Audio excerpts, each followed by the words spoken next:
கூடியுள்ள அனைவருக்கும் வணக்கம். தமிழ் திரையுலகம் இங்கே கூடியிருக்கு. கடந்த முறை இவ்வளவு பெரிய கூட்டம் தமிழ் திரையுலகம் எது கூட்டுக்கலாம்? 7 பேர் விடுதலைக்காக கூட்டணும் இல்லையா? 7 பேரை விடுதலை செய்தே ஆக வேண்டும் என்கிற நம்முடைய நிலைப்பாடும் தமிழக அரசுடைய நிலைப்பாடும் ஒன்றாக இருந்தது. அதுக்கு திரைத்துறையினுடைய முழு ஆதரவு அதுக்காக கூடணும். இப்போ மீண்டும் தமிழக முதல்வர் அவர்களை இழிவுபடுத்தி விட்டார்கள் என்பதற்காக கூடியிருக்கோம். இது ஒட்டுமொத்த தமிழ் திரையுலகினரும் கூடி நின்று ஒற்றுமையாக ஒரே குரலாக எழுப்புகிறோம். இது வெறும் தமிழக முதல்வரை இழிவுபடுத்தி விட்டார்கள் என்பதற்காக மட்டும்தான் இந்த கூட்டமா, இந்த எதிர்ப்பா? இல்லவே இல்லை. இதுக்கு பின்னாடி எவ்வளவோ பிரச்சனைகள் இருந்துகிட்டே இருக்கு. 2009 அந்த போர் தொடங்கி அதிமுக நிலைப்பாட்டில் மாற்றம் ஏற்பட்டு, முதல்வர் அவருடைய நிலைப்பாட்டில் மாற்றம் ஏற்பட்டு, இன்று வரை அவர் ஈழத்தமிழர்களுக்கு ஆதரவான நிலைப்பாட்டை தான் எடுத்திருக்கிறாங்க. இன்னைக்கு அவர் தமிழக முதல்வராகவும் ஆயிட்டாங்க. அதனால இது 7 கோடி மக்கள் தேர்ந்தெடுத்து தமிழக முதல்வராக இருக்கக்கூடிய அவருடைய நிலைப்பாடு என்பதால் எங்களுடைய நிலைப்பாடும் அதேதான். அதனால நாங்கள் அவருக்கு ஆதரவாகத்தான் நிற்போம். ஆட்டை கடிச்சு மாட்டை கடிச்சு கடைசியில மனுஷனை கடிக்குதுன்னு சொல்லுவாங்க பாருங்க, அதான் இன்னைக்கு நடந்திருக்கு. ஆடு மாடுன்னு நான் சொல்றது ஈழத்தமிழர்கள, அவர்கள் மனிதர்கள் என்ற உரிமையை வந்து எத்தனையோ நாள் ஆயிடுச்சு. அங்க கடிச்சாங்க, நம்மளால ஒண்ணும் பண்ண முடியல. கடைசியில இங்க வந்து தமிழக முதல்வரையே கடிக்கிறாங்க. நம்ம பார்த்துட்டு சும்மா இருப்போம்னு நினைக்கிறாங்க. அதுக்கு நாம இடம் கொடுக்க கூடாது. இது என்னன்னா, இது வந்து அவங்க ஒரு பாதுகாப்பு துறையில ஒரு கட்டுரை அதிகாரப்பூர்வமான இணையதளத்துல வெளியிடுறாங்க. அதை பத்தி உங்களுக்கு ஒண்ணுமே தெரியாதா? அரசாங்கத்துக்கு தெரியாம ஒரு கட்டுரை வெளியாயிடுமா? அது எங்களுடைய அதிகாரப்பூர்வமான நடைமுறை அல்ல, எங்களுக்கு ஏற்புடையதல்ல. எப்படியோ வெளியில வந்துருச்சுன்னு ஒரு மன்னிப்பு போட்டிருக்காங்க. ஆனால் இது எதற்காகனா, மெதுவா சீண்டி பாக்குறாங்க. என்ன பண்ணுவாங்க? தமிழக முதல்வரை அங்கங்க ஆட்டை கடிச்சு மாட்டை கடிச்சு மனுஷனை கடிச்சு பார்க்கலாம். தமிழகத்துல இதற்கு என்ன எதிர்வினை ஏற்படுதுன்னு பார்ப்போம். இந்த எதிர்வினை பெருசா இல்லைன்னா இதே நிலைப்பாட்டை எடுப்போங்கிறதுனால தான் அவங்க அப்படி பண்ணிருக்கிறாங்க. இந்த துணிச்சலை அவங்களுக்கு கொடுத்தது யாரு? இலங்கை இப்படி தங்களுடைய அதிகாரப்பூர்வமான இணையதளத்தில் இப்படி ஒரு மோசமான தமிழக முதல்வர் மோடி அவர்களுக்கு, அதாவது இந்திய பிரதமருக்கு காதல் கடிதம் எழுதுகிறார்னு சொல்ற அளவுக்கு ஒரு கடிதம் எழுத துணிச்சல் யார் கொடுத்தாங்க? தமிழக முதல்வர் எழுதுவது காதல் கடிதம் உரிமை இருக்கிறது. கடிதம் எழுதலாம், அவ்வளவுதான். பின்ன என்ன, நம்ம கொண்டு போய் நம்ம கடற்படையை கொண்டு போய் அங்க நிறுத்தி இலங்கையை விரட்டி அடிக்க முடியுமா? எவ்வளவு பெரிய கடற்படை வச்சிருக்கிறான் இந்தியா. எத்தனை செலவு பண்றான்னு தெரியுமா? பாதுகாப்பு துறைக்கும் கடல் வளத்துக்கும் கடல் பாதுகாப்புக்கும் எவ்வளவு செலவு பண்றாங்க எத்தனை நீங்க பார்த்துப்பீங்க. கப்பலா நாட்டுக்கு அர்ப்பணிச்சுட்டே இருப்பாங்க.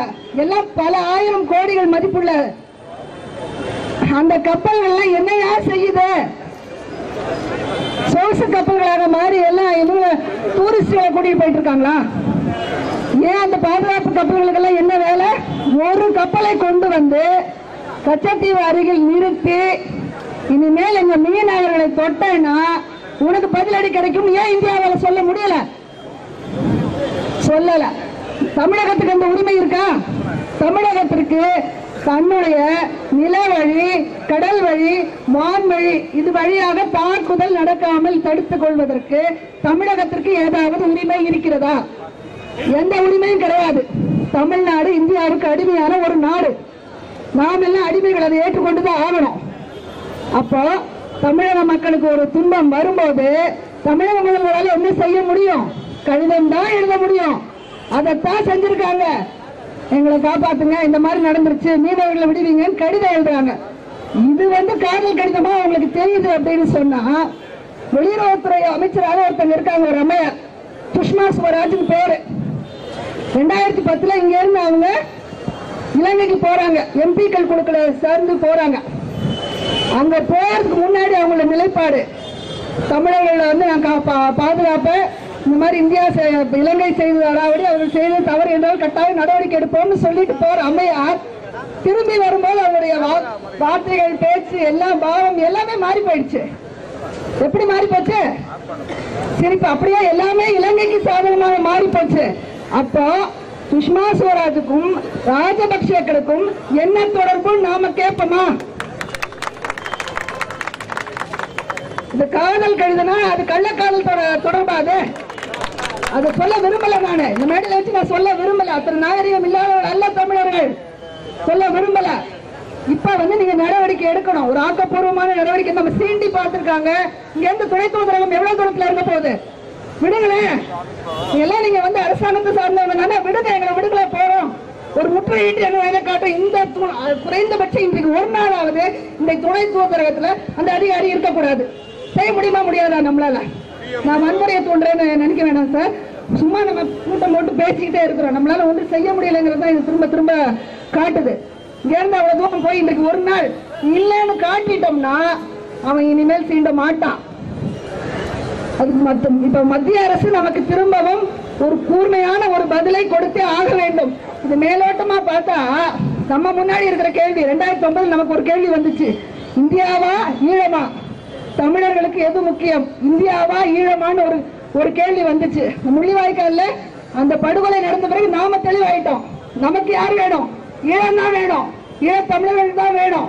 ஈழம் வேண்டும் என்று நீ ஏற்றுக்கொண்டால் இந்தியாவை நாம் ஏற்றுக்கொண்டோம். அன்னைக்கே நமக்கு நிலைப்பாடு. ஆனா இன்றைக்கு இந்த நிலைப்பாடு உண்மையில எப்படி மாற்றப்பட்டது தெரியுமா? மத்திய அரசு இந்தியாவை நோக்கி கேட்கிறோம், உங்களுக்கு இலங்கை வேண்டுமா, தமிழகம் வேண்டுமா? முடிவை நீங்க பண்ணிக்கங்க.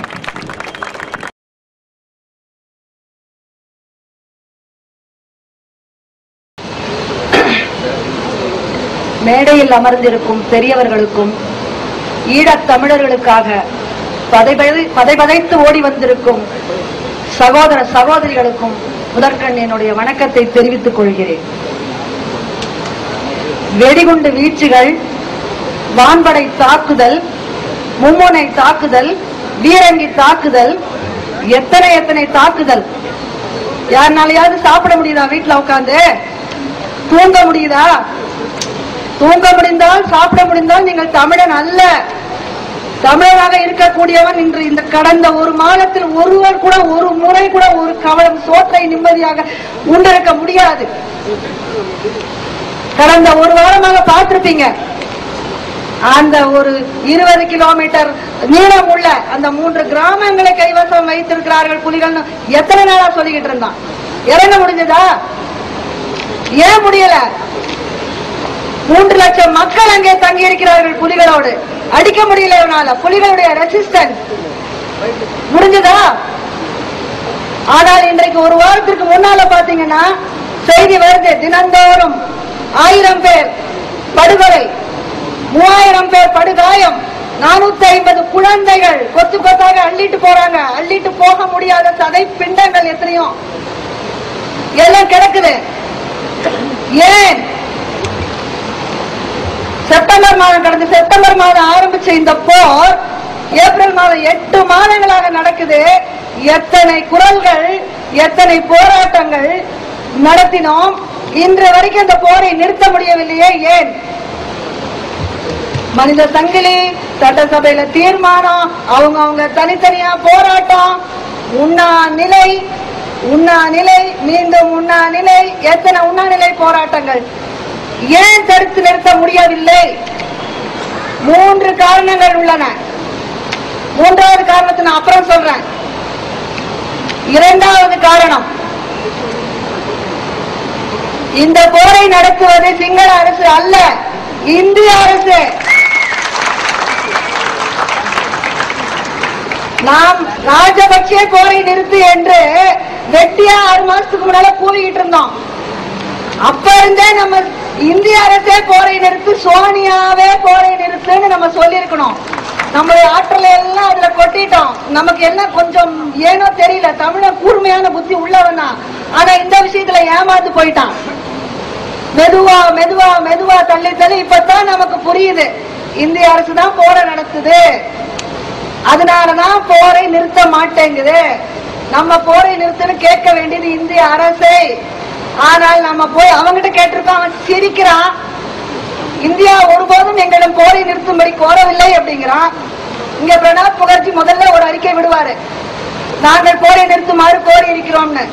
உடனே திரு தங்கபால் அவர்கள் சொல்லுவாருங்க, போரை நிறுத்தும்படி நாங்கள் கேட்டிருக்கிறோம், நாங்கள் அழுத்தம் கொடுத்திருக்கிறோம் என்று.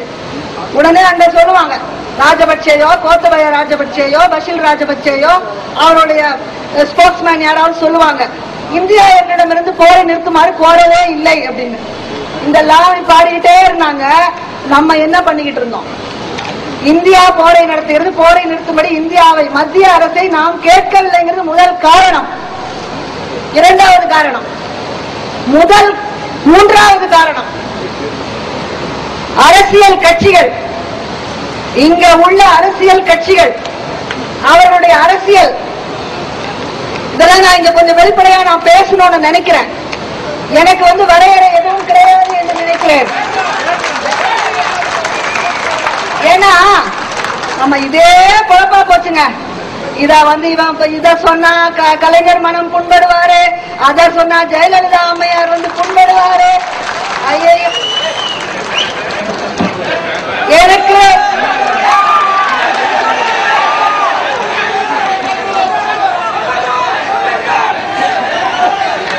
அனுமதி கொடுத்தால் பேசுகிறேன்.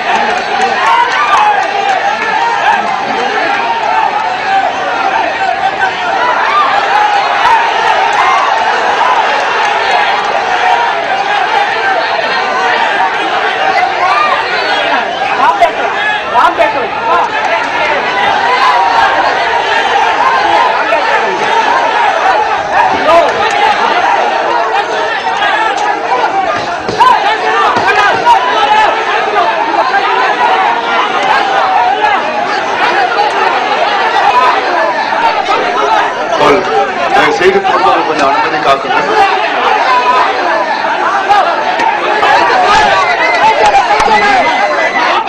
நீங்க அமைதியா இருந்தா பேசுவாங்க. அமைதியா இருங்க, அமைதியா இருங்க. என்ன அமைதியா இருங்க, அமைதியா இருங்க. என்ன கேட்க மாட்டீங்க?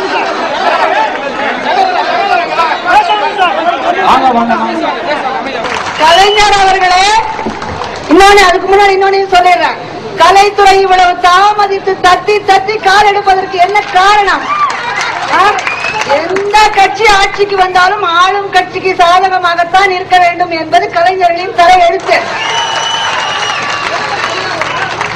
அதற்குத்தான கலைஞர்கள் கவிதை பாடி பொற்களை வாங்கி கொண்டு போவது அந்த காலத்தோடு முடிஞ்சு போச்சு. மன்னராட்சி இடித்துரைக்க வேண்டும். கவிஞர்கள் ஆகட்டும், ஒரு படைப்பாளி ஆகட்டும், தப்பு செய்யும் போது நீ அவன் நல்லது செய்யும் போது புகழ்ந்து பரிசில் வாங்கிட்டு போ. தப்பு செய்யும் போது இடித்துரைக்க வேண்டும், எடுத்து சொல்ல வேண்டும். அந்த குரல் பலமாக கலைத்துறையில் இருந்து ஒலித்திருந்தால் இந்த 6 மாதம் போர் நடந்திருக்காது. கலைக்காக அப்படின்னு சொல்லிட்டு ஒரு வாதம் இருந்தது தெரியுமா உங்களுக்கு? 20-25 ஆண்டுகளுக்கு முன்பாக 2 வாதங்கள். கலைக்காக இல்லை, கலை மக்களுக்காக அப்படின்னு ஒரு மறுவாதத்தை வச்சாங்க. கலைக்காகனா நான் பாடுவேன், நான் பேசுவேன், நான் எழுதுவேன், நான் கர்நாடக சங்கீதம் பாடுவேன், நடனம் ஆடுவேன், என்ன வேணாலும் பண்ணுவேன், என்ன சுத்தி என்ன வேண்டுமானாலும் நடக்கும். அதை பத்தி எனக்கு கவலை இல்லை. என்னுடைய கலையை நான் வளர்த்து கொண்டே போவேன். நான் கலைமாமணி பட்டம் வாங்குவேன், நான் தேசிய விருது வாங்குவேன். அதுதான் என்னுடைய நோக்கம். இதுதாங்க கலைக்காகங்கிறது. ஆனால் இந்த கலையை பார்க்கறதுக்கு மக்கள் வேணும்ல. மக்களுடைய இன்ப துன்பங்களில் பங்கெடுக்காத கலை என்ன கலை? என்ன சுத்தி அழுகிறான், என்ன சுத்தி சிரிக்கிறான், அவனுடைய உணர்வுகளை கொண்டு வராத படைப்பு என்ன படைப்பு? அப்படி ஒரு கலைஞன் சமூகத்திற்கு என்ன தேவை?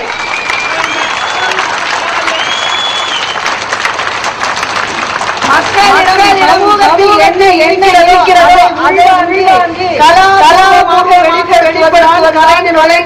கடமை. இன்னைக்கு என்னுடைய மக்கள் கண்ணீர்ல நிக்கிறாங்க, துடிக்கிறாங்க. நான் சொல்ல, ஒரு வாய் சோறு எனக்கு இறங்க, நான் எப்படி கவிதை எழுத முடியும்? என்னை துப்பாக்கி தூக்க சொல்லுங்கள், அதுதான் வேணும் இன்னைக்கு.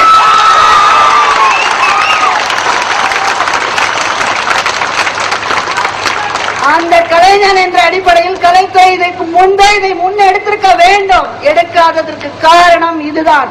எந்த ஆளுங்கட்சியாக இருந்தாலும், கலைஞராக இருந்தாலும் சரி, ஜெயலலிதா அம்மையாக இருந்தாலும் சரி, அவங்களுக்கு ஒரு பெரிய தாளம் போடணும். அதான் ஐயா, இனிமேல் முடியாது. ஐயா, இனிமேல் என்னால் முடியாது. நீங்க என்ன என்ன வேணும்னாலும் சொல்லுங்க, எனக்கு கண்டனம் தெரியுங்கள். ஐயா, எனக்கு கண்டனம் தெரிவியுங்கள். நான் கலைத்துறையில் இருந்து வந்தவள் தான். ஆனால் எனக்கு மனசாட்சி ஊட்டுகிறது. ரோகிணி அவர்கள் சொன்னது போல தயவு செய்து அமருங்கள், தயவு செய்து அமருங்கள். ரோகிணி அவர்கள் சொன்னது போல உங்க யாருக்கும் இல்லாத தகுதி ஒன்று எனக்கு இருக்கிறது. தயவு செய்து அமைதியாக இருங்கள், என்னை பேச விடுங்கள். அமைதி. நான் பேசுகிறேன், எனக்கு மனசாட்சி இருக்கிறது. அப்படின்னா உங்களுக்கு எல்லாம் மனசாட்சி இல்லையான்னு கேட்கல. கூடுதல் தகுதி ஒன்று எங்களுக்கு இருக்கிறது. பெண்களாகிய நாங்கள் தாய்மார்கள். இந்த பெற்றோருக்கும் வலிங்கிறது என்னன்னு எத்தனை சொன்னாலும் உங்களுக்கு புரியாது. அது பெண்களுக்கு மட்டும்தான் தெரியும். அந்த பெற்றெடுத்த குழந்தையை பறிகொடுப்பது என்றால் என்னவென்பதும் தாய்மார்களுக்கு தான் தெரியும். இன்னைக்கு அந்த ஈழத்துல எத்தனை குழந்தைகள் அள்ளி போட்டுட்டு போறாங்க. இன்னைக்கு ஏன் 20 பெண்கள் 11வது நாளாக உண்ணாவிரதம் இருக்கிறாங்க? அதுக்கு என்னங்க காரணம்? என்ன காரணம்? அவங்களுக்கு தெரியுதுங்க அந்த வலியும் வேதனையும். அந்த வலி வேதனை வரும்போது இந்த அரசியல், கலை, விருதுகள் இதெல்லாம் மனசுல நிக்காது. அதையெல்லாம் தாண்டி போயிடுச்சு. அதனாலதான் இன்னைக்கு நான் பேச விரும்புறது. நான் பேசிடுறேன், போய் விழுகிறவங்க காலில் விழட்டும். இதனால எனக்கு என்ன துன்பம் வந்தாலும் அதை நான் தாங்கிக்கிறேன்.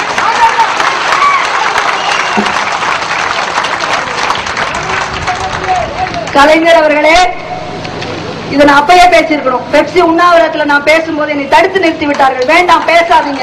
ஏன்னா நான் அந்த இடத்துல தொட்ட இந்திய இறையாண்மையை தொட்டேன். தமிழன் என்ற ஒரு இனம் உண்டு, மலையாளி என்ற ஒரு இனம் உண்டு, தேசிய இனத்துக்கான ஒரு வரையறை கொடுத்தேன். இந்தியன் ஒரு இனமே இல்லைன்னு சொன்னேன். அதோட என்ன நிறுத்த சொல்லிட்டாங்க. ஏன்னா என் மேல தேசிய பாதுகாப்பு சட்டம் பாஞ்சது. எங்க இயக்குநர்கள் 2 பேர் மேல ஒருத்தர் மேல தேசிய பாதுகாப்பு சட்டம் பாஞ்சது. என்ன ஆச்சு? என்ன ஆச்சு? இந்திய இறையாண்மையை பற்றி பேசுவதற்கும் தேசிய பாதுகாப்பு சட்டத்திற்கும் எந்த தொடர்பும் இல்லை என்று சொல்லி உயர்நீதிமன்றம் எடுத்துக்கிறது. இந்தியா அப்படின்னு ஒரு வார்த்தையை சொல்லிட்டோம், இறையாண்மைன்னு ஒரு வார்த்தையை கூட சேர்த்து சொல்லிட்டோம்னா நீ தேசிய பாதுகாப்பு சட்டத்துல போட்டுருவியா? தேசிய பாதுகாப்பு சட்டத்துல போட நீங்க சொல்லல, காங்கிரஸ்காரங்க சொல்லுவாங்க. ஐயோ, ராஜீவ் காந்தி மரணத்தை பத்தி பேசிவிட்டார், எங்கள் தலைவரை அவமானப்படுத்தி விட்டார், ஐயோ இந்திய இறையாண்மை பத்தி பேசிட்டார், உடனே தேசிய பாதுகாப்பு சட்டத்துல போடு அப்படின்னு காங்கிரஸ்காரன் சொல்லுவான். உடனே சட்டசபையிலிருந்து கலைஞர்கள் சார்பாக அவருடைய அமைச்சர்கள், மூத்த அமைச்சர்கள், இன்றைய மாலையே அவரை தேசிய பாதுகாப்பு சட்டத்தில் கைது செய்வோம் அப்படின்னு சொல்லி கைது பண்ணுவாங்க. காங்கிரஸ்காரன் முதலாளி, திமுக காரன் வேலைக்காரன்.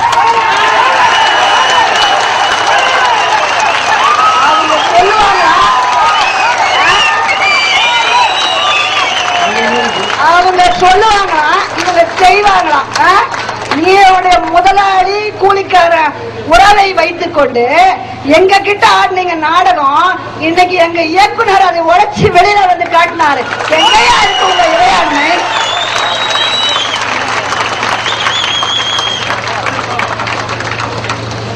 இன்றைக்கு கலைஞர் அவர்கள் அழுது புலம்புகிறார்.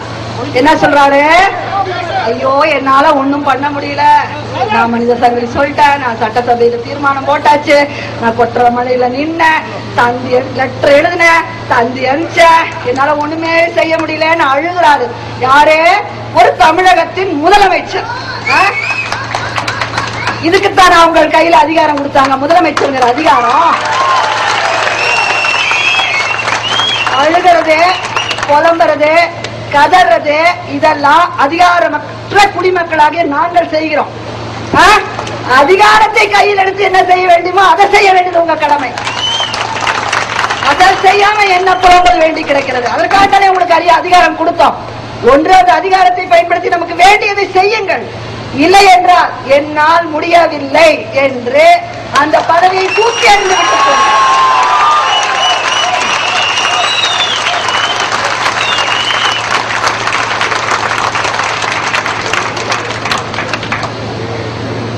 எத்தனை போராட்டங்களை கண்டிருப்பேன். நீங்க சொல்றீங்க, ஒரு அறிக்கையில நீங்க சொல்றீங்க, இந்த முன்னாடியே இந்த போராட்டம் இப்ப ஆரம்பிச்சதுல என்ன போராட்டம், இது 50 ஆண்டுகளா நடந்துட்டு இருக்கு. அப்பவே அமிர்தலிங்கம் போன்ற பெரிய தலைவர்கள் தமிழகத்துக்கு வருவார்கள், பெரியாரை சந்தித்து அவர்கிட்ட இந்த பிரச்சனை எங்களுக்கு ஒரு உதவி செய்யுங்கன்னு கேட்ட போது பெரியாரே சொன்னார், ஒரு அடிமைக்கு இன்னொரு அடிமை எப்படி உதவி செய்ய முடியும் என்று சொன்னாரா?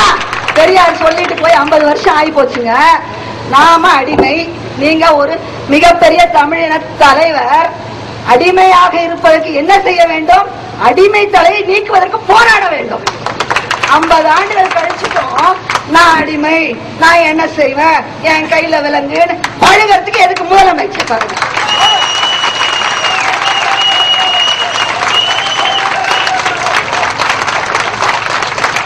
அவர் இன்னொன்றும் சொல்லுகிறார். ஜெயலலிதா அம்மையார் ஈழத்தமிழர்களுக்கு எதிரானவர். அவர் என்னன்னா சொன்னாங்கன்னு தெரியுமா? அவங்க முழுக்க முழுக்க எதிரானவர். புலிகள் மீதான தடையை வைக்கணும்னு சொல்லி கேட்டதே அவங்கதான். ஆனா அவங்களோட போய் நீங்க எல்லாம் கூட்டு சேர்ந்திருக்கிறீங்க. அவங்க வந்தா நான் உங்களை எல்லாம் காப்பாத்துறதுக்கு, சிறைக்கு போகாமல் காப்பாத்துறதுக்காக நான் இன்னும் முதல்வரா இருக்கேன்.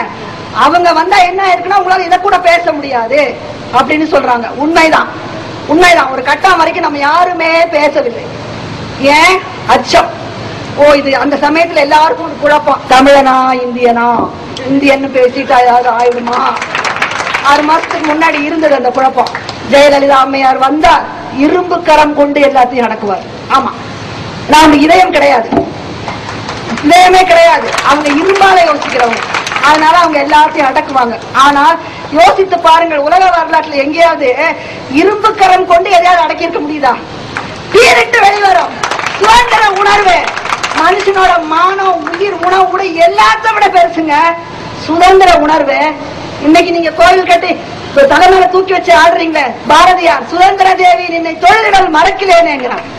அந்த சுதந்திர உணர்வு அது இருக்கிற வரைக்கும் இந்த உணர்வை அடக்க முடியாது. ஜெயலலிதா அம்மையார் வந்திருந்தாலும் இப்படித்தான் ஆரம்பித்திருக்கும், இப்படித்தான் போயிருக்கும். நான் இன்னொரு கேள்வி கேட்கிறேன். கலைஞர் அவர்களே, இதுக்காகத்தானே நீங்க முதல்வர் பதவியில இருக்கீங்க. ஆளும் கட்சியாக இருப்பதனால் தானே உங்களால காங்கிரஸை கைவிட முடியவில்லை, ஆட்சி பறிபோக கூடாது, போராட்டம் எதுவும் நடத்த முடியல, நேரடியா அவங்க கிட்ட ஒண்ணு சொல்ல முடியலன்னு சொல்றீங்கல்ல. நீங்க என்ன பண்ணிருக்கலாம்? உங்க முதலமைச்சர் பதவியை ராஜினாமா செய்து விட்டு நீங்க சொல்ற மாதிரியே ஜெயலலிதா அம்மையார் பதவிக்கு வந்திருக்கட்டும். அப்ப என்ன ஆகி இருக்கும்? உங்களுக்கு எவ்வளவு பெரிய கேடம். நீங்க என்ன மாதிரி எல்லாம் போராடி இருக்கலாம், நீங்க எப்படி எல்லாம் பேசி இருக்கலாம். இப்ப எழுதுறீங்க பாருங்க வீரவசனம். அச்சம்.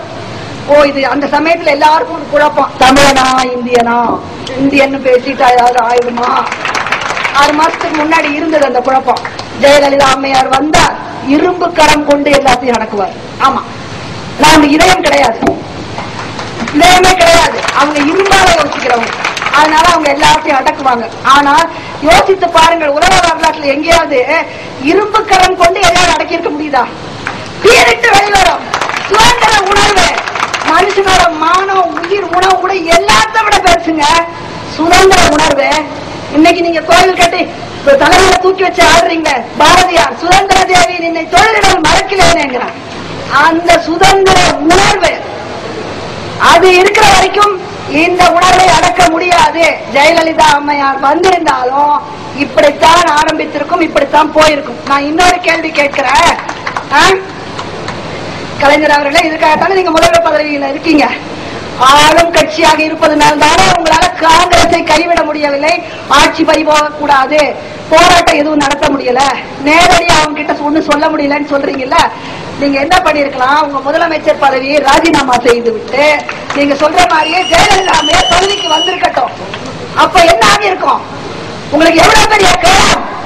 நீங்க என்ன மாதிரி எல்லாம் போராடி இருக்கலாம், நீங்க எப்படி எல்லாம் பேசி இருக்கலாம். இப்ப எழுதுறீங்க பாருங்க வீரவசனம். அதை உங்களோட உள்ளத்திலிருந்து எழுதி இருக்கலாம்.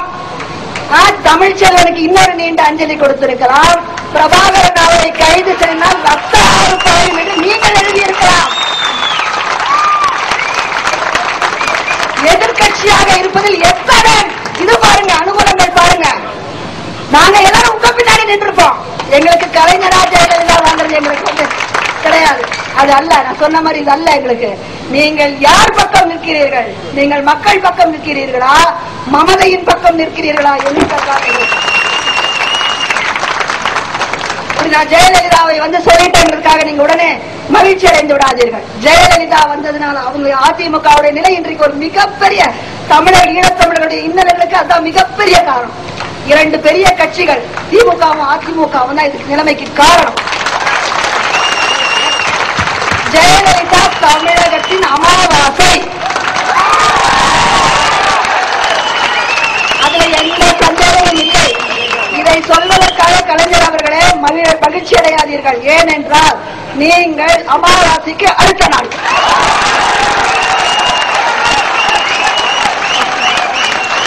மூன்றாவது பெரிய கட்சியாக இப்போது உருவெடுத்துக் கொண்டிருக்கிற தேமுதிக.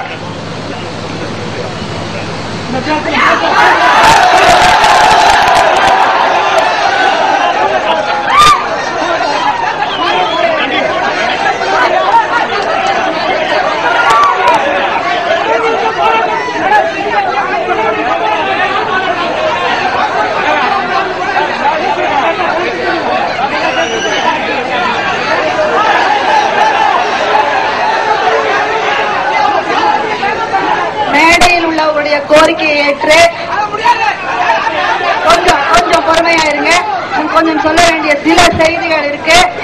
அரசியலை பற்றி நம்ம பிறகு பேசுவோம். நாம பிறகு கட்டாயமா பேசுவோம். நண்பர்களே, தயவு செய்து ஒன்றை புரிந்து கொள்ளுங்கள். இந்த போராட்டத்திற்கு ஆதரவு தெரிவித்து வேறு அமைப்புகளை சேர்ந்த உயர்நீதிமன்ற வழக்கறிஞர்கள், தலைவர்கள், வேறு அமைப்புகளை சேர்ந்தவர்கள் வந்து காத்திருக்கிறார்கள். அவர்களுக்கு நம்முடைய ஒரு நிமிடம் தயவு செய்து சொல்லுவதை கேளுங்க.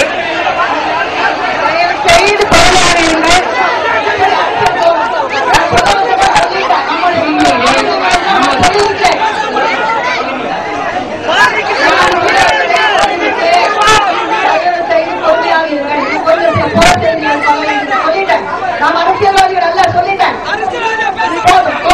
உங்களுடைய உணர்வு அடிப்படையில் நான் எடுத்து சொல்லிட்டேன். இதை வந்து இங்க உள்ளவர்களும் கேட்டிருக்கிறாங்க, வந்திருக்கிற உளவுத்துறை அதிகாரிகளும் கேட்டிருக்காங்க. போக வேண்டிய காலங்களுக்கு போகும்.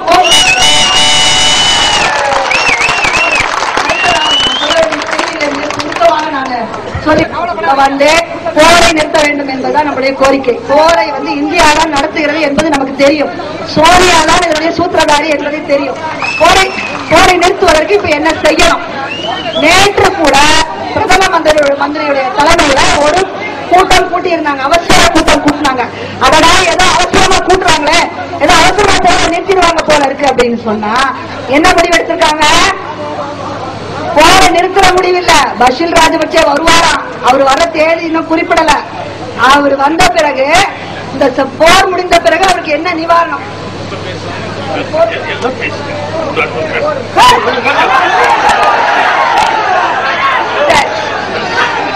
நான் வந்து கடைசியாக ஒரே ஒரு சொல்லி முடிச்சிடறேன். கவிதை ஒரே ஒரு எனக்கு பேசுவதற்கு அனுமதி இல்லை. அதனால நான் நிறுத்திக்கிறேன். மற்றவங்க எல்லாம் இருக்காங்க, அவங்க என்னுடைய வாதத்தை எடுத்துட்டு போவாங்க. கலைத்துறைக்கும் சரி, மற்றவங்களுக்கு சரி, நான் சொல்ல வேண்டியதை சொல்லிட்டேன். கடைசியாக ஒன்று சொல்றேன். ஒரே ஒரு இதை மாத்திரம் சொல்றேன். சுதந்திரம் யாருனாலும் அடக்க முடியாதுங்க. இன்னைக்கு புலிகள் தோற்பதாக சொல்லிக் கொண்டிருக்கிறார்கள். அது போய், அது வந்து ஒரு மாயை தான். இது மாதிரி பல முறை நடந்திருக்கேன். என்றைக்கு இருந்தாலும் அவர்கள் விதைக்கப்பட்டவர்கள் வெளியில் வருவார்கள். தமிழீழம் கிடைக்கும். ஒரே ஒரு கவிதை சொல்லி நான் முடிக்கிறேன். வெடிகுண்டுகள், பீரங்கிகள், வான்படை தாக்குதல், தாக்கிக் கொள்கிற சிங்கள ராணுவம் 50 பேர் பலியானார்கள், 500 பேர் புலியானார்கள்.